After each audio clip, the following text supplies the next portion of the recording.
Hello, welcome to Chapter 10 of Give Me Liberty. This chapter focuses on politics in the same era as we were talking about last week with the innovations of this time frame. So this covers a little bit shorter time period, 1815 to 1840.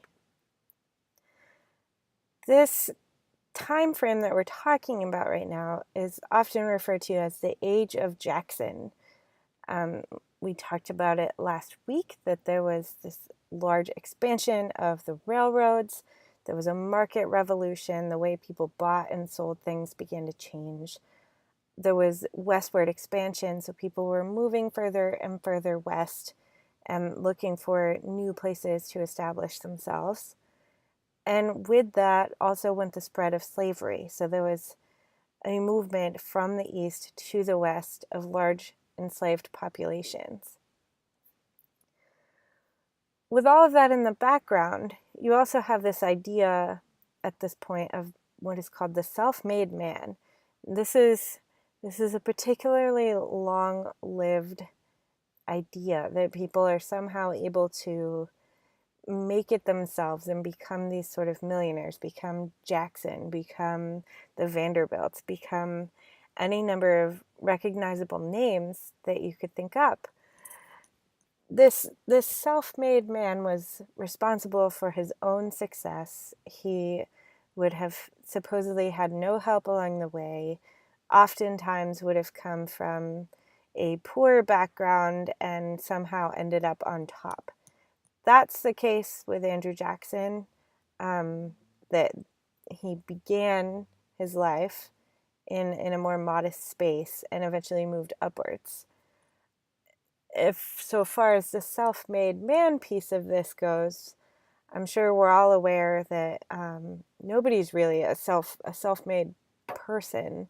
People rely on their networks. They rely on other people accepting them into a particular position on top of their own skills. It's not as if one would say that people are completely the same in their skill sets for particular things or in their penchant for doing particular things. But it is to say that it would be an extremely rare occasion that someone rose to the top completely on their own. People often talked about him, Andrew Jackson in this case, as political democracy personified, in that he represented this system where you could move from the bottom ranks all the way to the top. And he had experience within the political system, having studied law, eventually had experience in the House of Representatives and in the Senate, and also as a judge on the state Supreme Court. And with all of this, people believed that he had many different levels of experience at some of the highest levels in the nation, meaning that he would be extremely qualified for the position. He also is quite noted at this point in the historical record for having a dark side. We'll get a little bit more into this as we're moving through this week's lecture, but keep it in mind that Andrew Jackson is oftentimes considered a controversial figure due to his behavior, especially with Native Americans. It's still a hot topic these days. You can see it even within popular culture. I know there's one episode of House of Cards where a Native American man visits the White House and explains why he would not particularly want a painting of Jackson to be displayed for him. We'll go on to talk about this. I did want to note what an outsider's perspective of this American boom would look like. De Tocqueville is quite famous for having written Democracy in America, among other things. and noted that Americanism seemed to be full of individualism, equality, an active public sphere, but also believing that this could devolve into anarchy.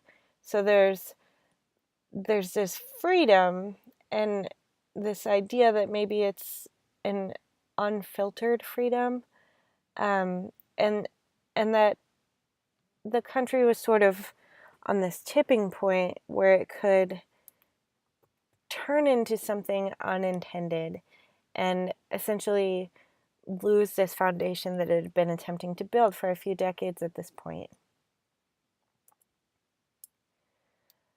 One thing that was still up in the air during this age of Jackson was whether or not property should be considered the barrier to voting. Property ownership had been a standard requirement in order to obtain the vote in most states, and people at this point began really fighting back about that. And it turns out they were able to start winning these fights. Non-freeholders were men without property that they themselves owned. So if they were renting property or if they were living on somebody else's property, obviously if they were enslaved, they weren't even considered within this realm. But people started to believe that if they were living in cities and they were living in apartment buildings or tenements, that they should still have a voice. Their wealth should not, or lack thereof, should not preclude them from having a voice in this supposed democracy. Rhode Island even ended up experiencing an uprising about who could vote and who could not. And as with most of the uprisings, it was tamped down. And Rhode Island was one of the last holdouts regarding what a citizen meant. So by 1860, this concept of the citizen mostly referred to the right to vote. And all of the states, except for Rhode Island, did not need land in order to vote. So by the Civil War, which is 1860, only Rhode Island required land ownership in order to vote. So this is a big change. We saw this happening for a couple centuries, essentially, that people needed to own land in order to vote. This was done away with at this point, and we can all be really thankful that this was done away with, because student loans will preclude a lot of us from buying a home anytime soon, but luckily we're able to vote if we're over 18. One thing that began to inform people's decisions about politics and how they would or would not vote, one thing that propelled this was the information revolution. So there was an uptick in printed material being circulated in the public sphere, and the sharing of ideas en masse became more commonplace. So you wouldn't need to necessarily gather people in a lecture hall or in a pub or in a coffee house in order to provide them your opinions and to express your ideas or to run a campaign, essentially. The penny press was an innovation during this time frame that really let the information get out to more people. 1 cent papers. They used to be about 6 cents a paper usually, and by cutting this down to 1 cent per paper, this opened up this avenue of information to a vast number of people. There were certainly still people for whom this would be prohibitive, but most people could spare 1 cent if they could read and wanted to read the paper. And they were able to knock the price down so much on this because steam power for the printing press really cut out the amount of labor that was involved in the printing process.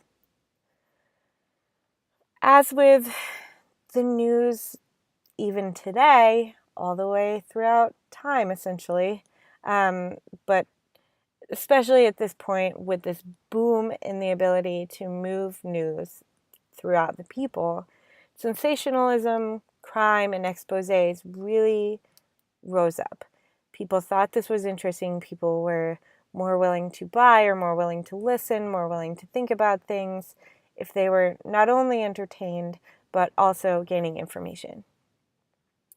This also gave people something to talk about together. So if they had some juicy story that they could share between each other, it was this common experience that they were able to have.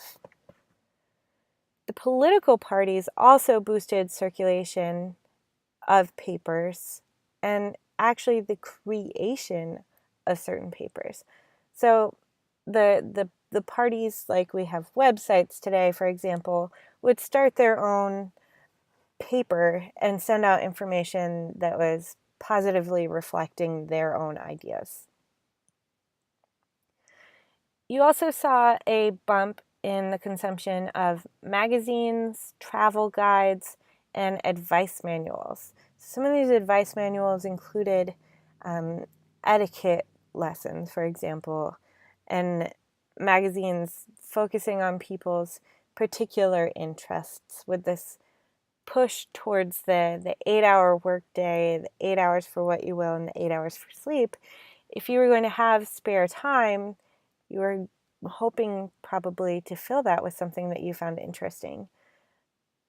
And with improvements in transportation that we talked about before, travel guides became popular because people were thinking about the impermanence of going to another place. They were realizing that if they went further away, that they would be able to return.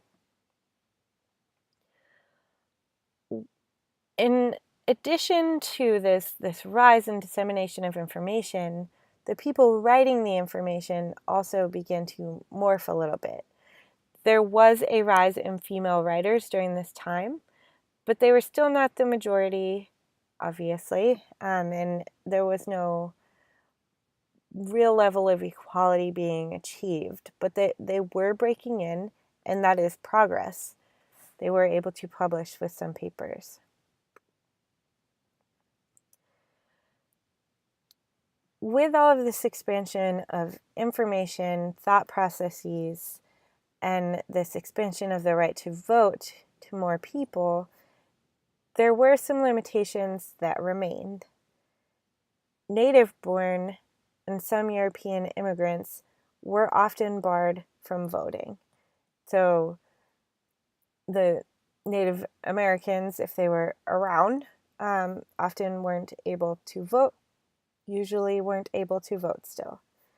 And some European immigrants, depending on where they were from, if they were Irish or if they were German, if there was some sort of Catholic life that they were leading, oftentimes they were barred from voting. All women were barred from voting, regardless of where they came from, and non-white men were also excluded from voting. So this would be not only the more obvious examples that you could think of if you were going to go with these categories. So enslaved African men, freed blacks, free Native Americans, and eventually you start to see some Asian immigrants, but they were a small minority at this point, but certainly would have been barred from voting as well. The reasoning behind this that was given time and time again was this argument about nature. This was an excuse for poor treatment, essentially. What was said was that women and non-white men supposedly did not have the capacity to understand the complicated political world, which dictated the way that their lives played out. So it was said that not only would they likely not show any interest in this, but they wouldn't have the realistic capacity to understand what was being said or to understand enough to make the right choice. We obviously know this is not the case these days, but this nature argument pops up over and over and over again. So it's this idea that there's some sort of biological difference between men and women, or between white men and non-white men, that legitimizes this set of behaviors and these rules of treatment. What they believed, what white men at the time believed, was that white men had the capacity to learn and change, but women and non-white men did not. So this is part of the reasoning behind the opening up of voting to white men who did not own property, was because they were still able to learn and change and eventually think about things even if they didn't have property. It was also believed that all white men would be sharing some basic culture regardless of income, and this was something that Tocqueville had noted in his assessment of America.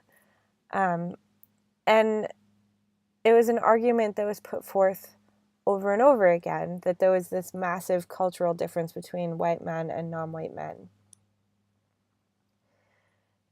In addition to barring people from exercising their right to vote, minstrel shows were quite common at the time. So this included white men going on stage in blackface and portraying African Americans as dishonest, stupid, superstitious, and as happy slaves. So oftentimes this blackface that they were wearing was an extremely exaggerated, cartoonish-looking version of what they thought a black man looked like, or they wanted it to look in a particular way so that the audience would not be sympathetic. And this, while now outdated, had a long-lived experience in the American psyche. It's still something that we're dealing with the consequences of these choices today.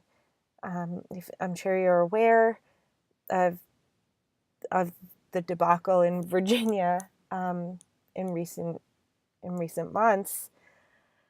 This is a long, nasty history about portrayal of fellow citizens. Well, certainly they weren't technically citizens at this point, but this is the reason that people are upset now about this sort of behavior, because there's this long-standing tradition of using this to dehumanize an entire race of people. So this was not a new thing. This was not something that people were entirely unaware of. It should be known that this was quite popular at this point, but continued to be popular for quite some time. Black men were also barred from entering the armed forces. We mentioned voting, and also from attending public schools. So even if they were free, they were still barred from attending public schools. And if they weren't free, if they remained enslaved, it was illegal to teach them to read and write. So certainly it would not have been legal for them to attend school. The political patterns and ideas that were being pushed through society at this point that did not apply essentially to women or non-white men, because they didn't have any ability to register their opinions on this by voting. You can talk about what's called the American system. And this was put forth by James Madison, who was elected in 1809. And there were these three pillars that were really holding up this system. There was the idea that there should be a new national bank. We talked about a national bank before, and this would hold the funds for the nation and make loans, that sort of thing. There would be a tariff on imported goods, meaning that it would be beneficial to buy goods that were produced within the United States. And there would be more infrastructure spending. This was eventually retracted due to supposed overreach by the federal government because most of the infrastructure spending came from the states at this point.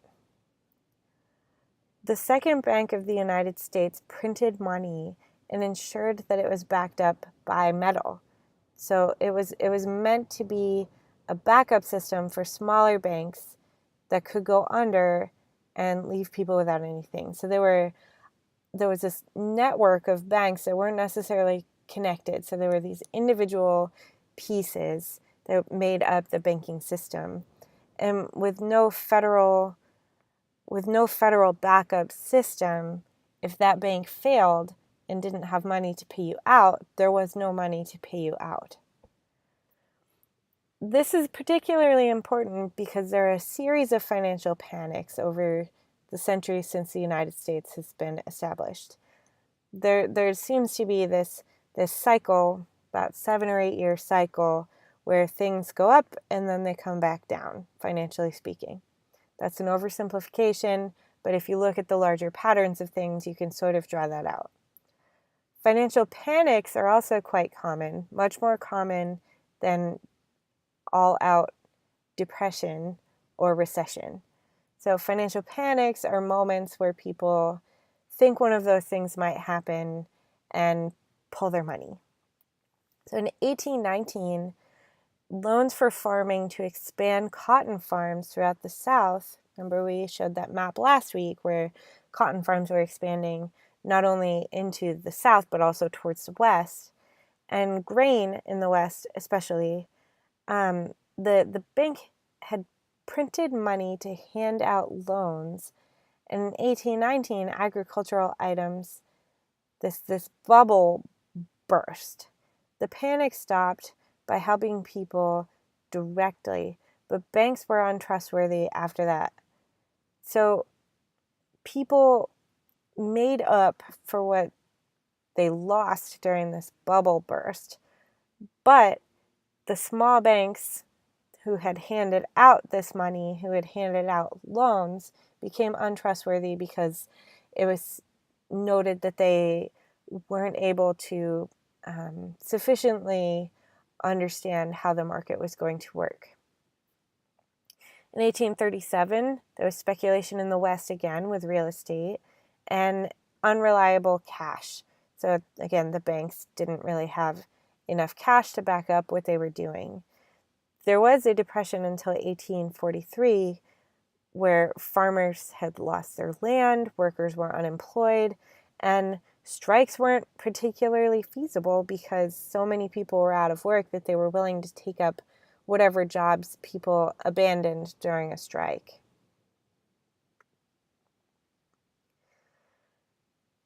We still did not have a firm grasp on what was going to happen in the West at this point. So the Missouri Compromise in 1820 started when in 1819, Missouri requested to become a state. There were already 11 free states and 11 slave states, so it's balanced so people wouldn't necessarily come to blows about how things would work between freedom and slavery. What Missouri, the problem that Missouri posed at this point was if it entered as a free state or as a slave state, it would disrupt this balance. The slave population was about 10,000 in Missouri, and they wanted to ban importing more enslaved people and have all those who turned 25 be freed at that point. This was denied by southern states. So this was sort of this middle of the road compromise in that no more enslaved people would be moved into Missouri, and the ones that were there would be freed when they were 25. However, that was not enough. In 1820, Missouri was admitted as a not to be punished for continuing enslavement state. And this was under a couple of conditions. Maine would be admitted as a free state in order to balance out the nation. And slavery would be prohibited in the rest of the Louisiana Territory north of the Mississippi. So you can see on the map, you have the blue slave states, you have the greenish, yellowish free states and territories, and the orange is the part that was to remain closed to slavery. You can see some of the foreshadowing of the Civil War at this point, with the North ending up prohibiting slavery and the South hoping to continue the process. You'll see on the assignments tab that there's a mini documentary about the Missouri Compromise to give you another idea about how this worked. Latin America was also changing at this point. And Mexico, Venezuela, Ecuador, and Peru, all within about a decade period from 1810 to 1822, held revolutions for independence. Many of them were inspired by the United States and by France, and people rising up to repel against monarchies, against empires from abroad. Cuba and Puerto Rico were all that was left for the Spanish by 1825.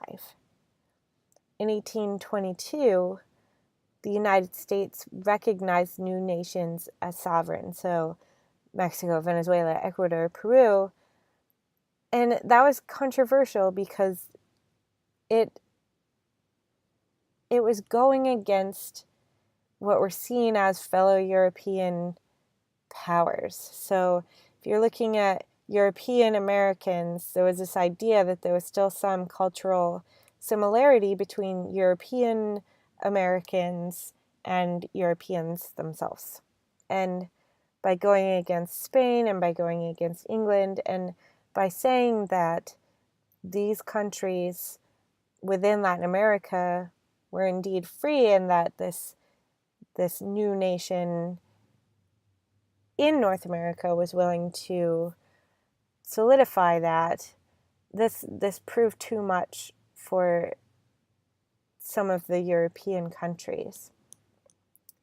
What it did do for the United States was solidify the United States' own independence. So if they were saying that these particular countries were sovereign and that the Europeans had no rights to them, they were also saying that England could never come back and say that they had rights over them as well.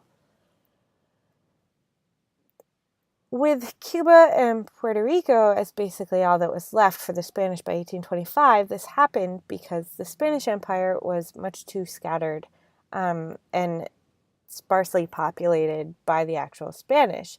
So it was too hard to protect it, too hard to monitor it. So the uprisings, while certainly difficult and violent, were always expected to go in the favor of those who were living there previously. Throughout most of Latin America at this point, Native people and free blacks could vote. The abolition of slavery following black participation in wars was quite common. So in the United States, they'd long been seeking this, what would eventually be called double victory, in that they would fight for the United States and then also gain their own freedom, which we know was not what happened. Throughout Latin America, this is what happened. And while in many places this did not mean equality, it did mean that they were able to vote. There were still essentially caste systems and racial hierarchies that were quite prevalent throughout all of these countries. However, they were able to vote. And some of the independence movements throughout Latin America led to civil wars within the country over how to set up the new nations. So, much like you saw in the United States, there were arguments about how things would move forward, what would be created, what would not be invited in to this new nation. That happened all throughout Latin America as well, and sometimes devolving into civil war, which eventually will get to the United States having done that. The maps at the right here, you can see Latin America in 1800 and in 1830. And in 1800, you can see most of this is Spanish and Portuguese property. And by 1830, following these revolutions for independence, it's mostly independent countries. The Monroe Doctrine goes hand in hand with this. John Quincy Adams, as Secretary of State for James Monroe, stated 3 principles. There would be no more colonies for the Europeans in North and South America. There would be no more involvement in European wars for the people who lived in North and South America. And the Europeans needed to leave Latin America to itself. They need not become involved in their civil wars. They need not become involved in how their governments would be set up. What essentially happened was the United States was attempting to solidify their own space on the world stage. You can see in this picture to the right here that the Americans sort of saw themselves as the defenders of what they deemed was right. And at the bottom of it, it says, "Uncle, the bars will stand as long as you are good." So this means that American protection of these South American republics against these European invaders would be this sort of paternalistic idea that even though these countries had repelled their former occupiers, that somehow they needed the United States to look after them as well. In the midst of all of this, and following many of these wars for independence throughout Latin America, you continue to have elections in the United States. As we know, they're every 4 years. So in 1824, John Quincy Adams, the author of the Monroe Doctrine, was elected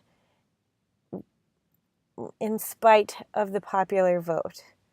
There was no majority, so it went to the House of Representatives to be decided.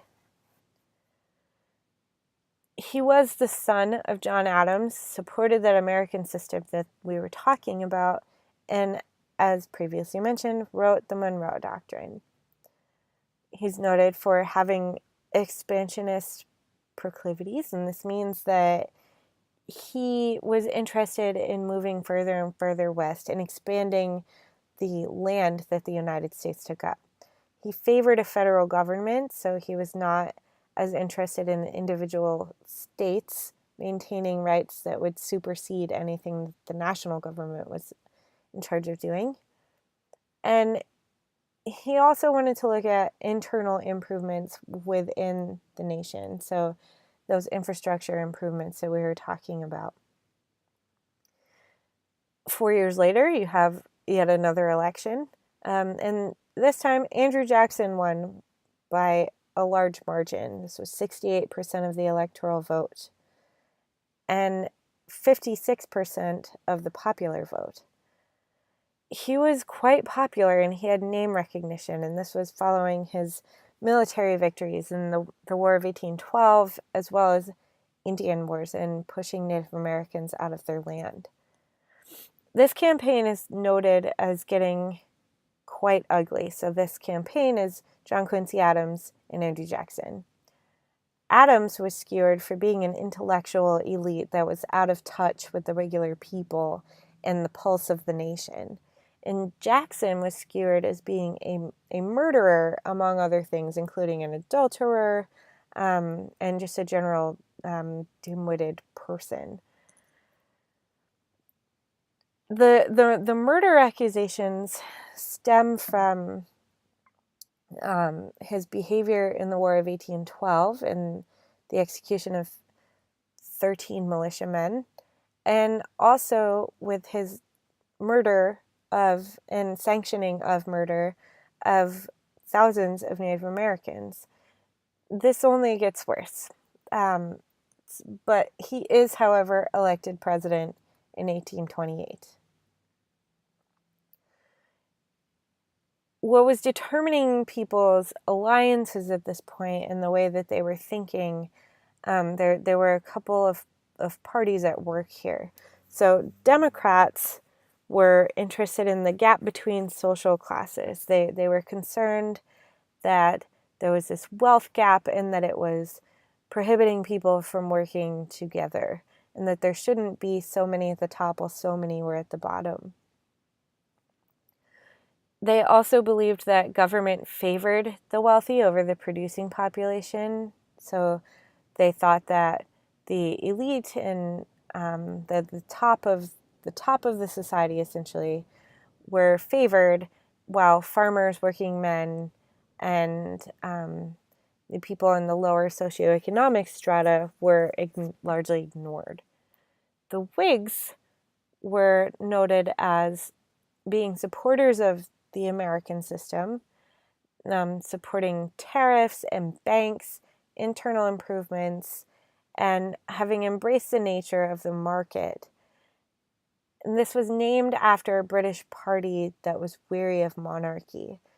So they were largely interested in having less regulation present on these systems that they thought might flourish otherwise. On the topic of slavery, Democrats referred to it as a states' rights issue, with farmers and working men being part of their group. You could see that this idea of the agrarian lifestyle, the large plantations, and even some of the smaller farms that still participated in slave labor would hope to perhaps continue that. And the Whigs weren't particularly interested in the slavery question. Doesn't mean all of them were uninterested, but it wasn't something that they were particularly focused on. Morality for the Democrats was a private matter, and Whigs saw it as the need to regulate people's personal lives. So by dictating what would or would not be moral, and discussing that in public and having consequences for that in public, that's a different move than letting it just be a private matter. There was this scary word at this time, nullification. So if a particular state went against the federal laws and decided that they wanted to become their own nation, this would be a nullification of the nation at large. It would sow the seeds of dissent, essentially. There were fears of disunion, with states professing the right to overrule the federal government. So the idea was that some states were pushing back against financial laws and against the curbing of slavery as well. South Carolina made this particularly clear when they protested tariffs and actually nullified the law in their own state. So they decided that the federal law did not apply to them. Andrew Jackson was ready to use force in order to collect taxes, and in that way ensure the nation's sanctity as a unified nation. So most people at this point didn't want to see the states becoming their own nations, because it was still a relatively new project to have the states be an entire union. So they hadn't even hit the 50-year mark, or they'd just gone over the 50-year mark essentially from the Declaration of Independence, but they were still very much in the process of setting up the country and ensuring that it functioned. And with nullification, with this denial of the federal rule, that imperiled the existence of the nation as a whole. Another thing that many saw as a detriment to the existence of the United States was that they couldn't necessarily move any further west. People were still very much interested in this idea of manifest destiny. So removal of Native Americans was something that many people were focused on at this point in order to create more cotton farms moving west.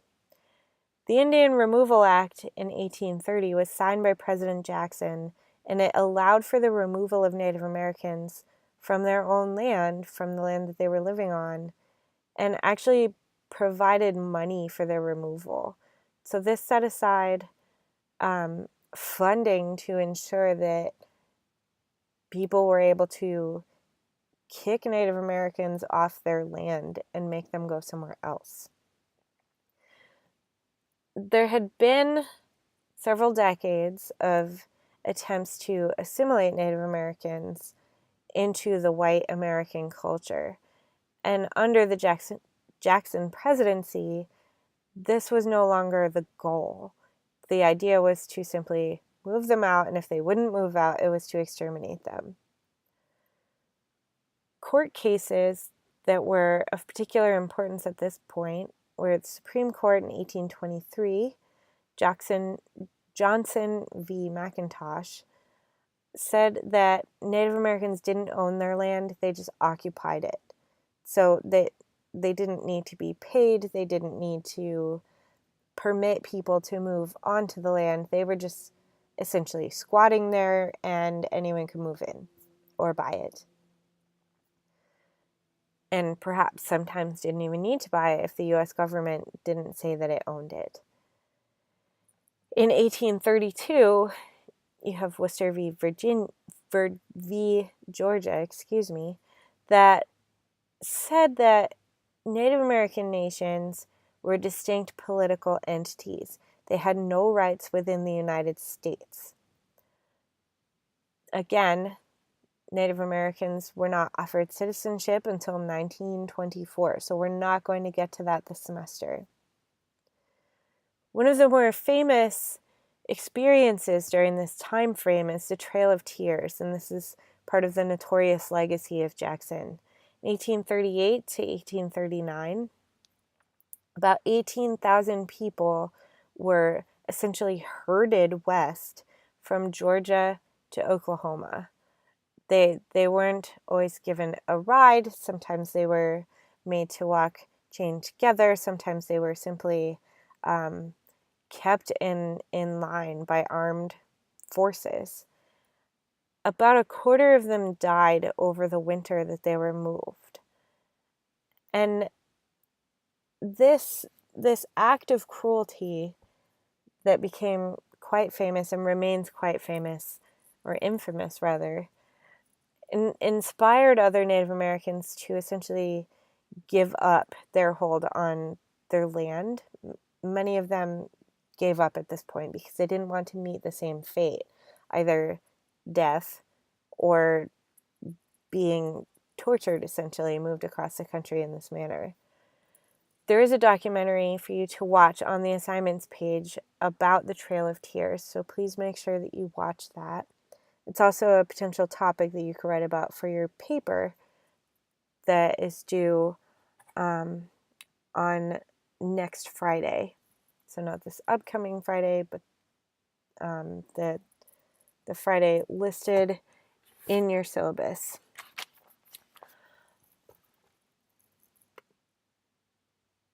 So this is the political underpinnings of the same set of decades that we talked about last week. Next week, we're going to move on to chapter 11, which is mostly dedicated to the institution of slavery. So we'll be moving on to that, and you should reference the assignments page as well as your syllabus, as well as the paper assignment that was sent out to you.